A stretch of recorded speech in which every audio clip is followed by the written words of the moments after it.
Shalom à tous. La question qui nous occupe aujourd'hui est peut-être assez difficile et même un peu pénible peut-être à aborder.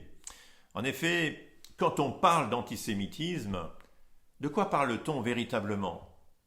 C'est que l'actualité ne manque pas, hélas, de nous rappeler que la haine antisémite est loin d'avoir disparu du paysage de nos faits divers.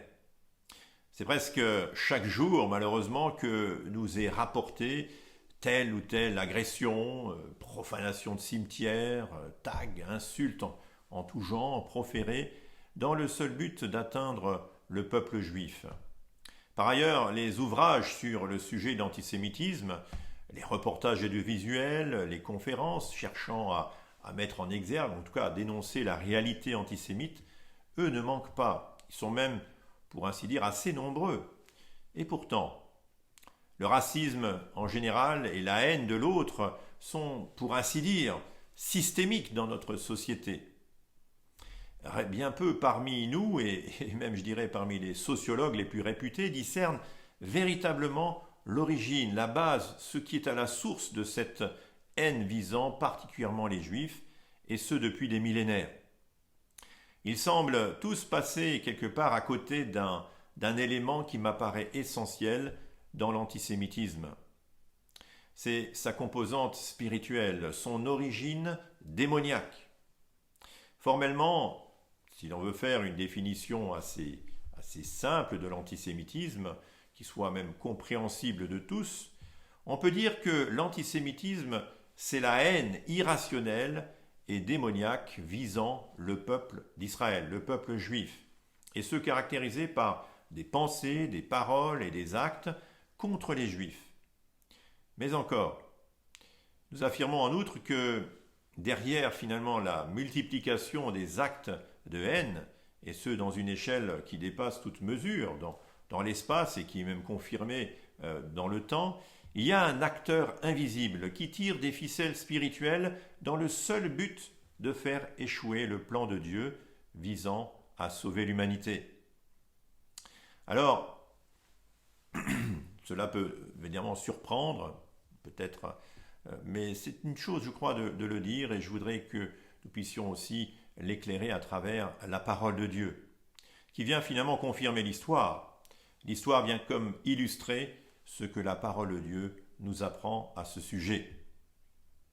En Genèse 3, verset 15, nous découvrons que Satan, l'adversaire de Dieu, va s'opposer au Messie, annoncé depuis le début de la Bible et par la suite, et ce de toutes les manières possibles.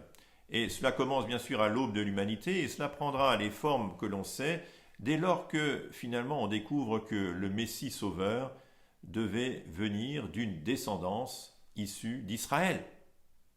Et c'est ainsi que tout au long de l'histoire, toutes sortes de personnages, d'hommes et de femmes, se feront les relais du diable pour empêcher le plan de rédemption de Dieu de s'accomplir. Alors bien entendu, les oppresseurs des Juifs vont se retrouver d'un peu partout dans tous les milieux de la société, et même, hélas, parmi certains chrétiens qui dans l'histoire se voyaient quelque part, en quelque sorte, prendre d'une manière ou d'une autre la place d'Israël dans le plan de Dieu. Évidemment, tout cela n'est que tromperie et mensonge, et à mettre sur le compte de l'adversaire spirituel qui n'est autre que le diable lui-même. Mais ce n'est pas tout, car dans une perspective spirituelle, l'intention première du diable est d'empêcher les hommes de s'approcher de Dieu, de le rencontrer à travers le Messie Yeshua, la personne de Jésus.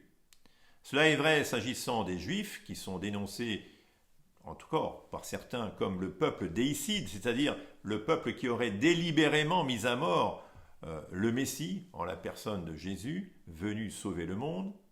Mais il y a un mensonge aussi qui demeure en arrière-plan aujourd'hui, mais qui a pris moins d'intensité peut-être que par le passé. Mais il existe aussi, malheureusement, un second mensonge, si je puis dire, agissant dans un sens inverse.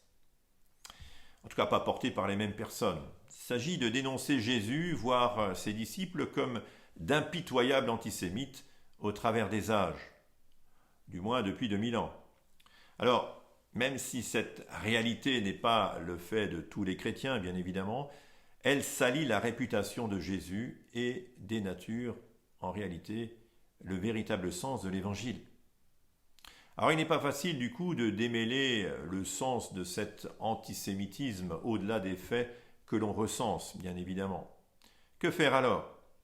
Eh bien tout d'abord peut-être dénoncer ces deux énormes mensonges qui hantent l'humanité depuis l'Antiquité et qui ne visent finalement qu'à détourner les hommes du cœur du problème pour lequel Jésus est venu donner sa vie.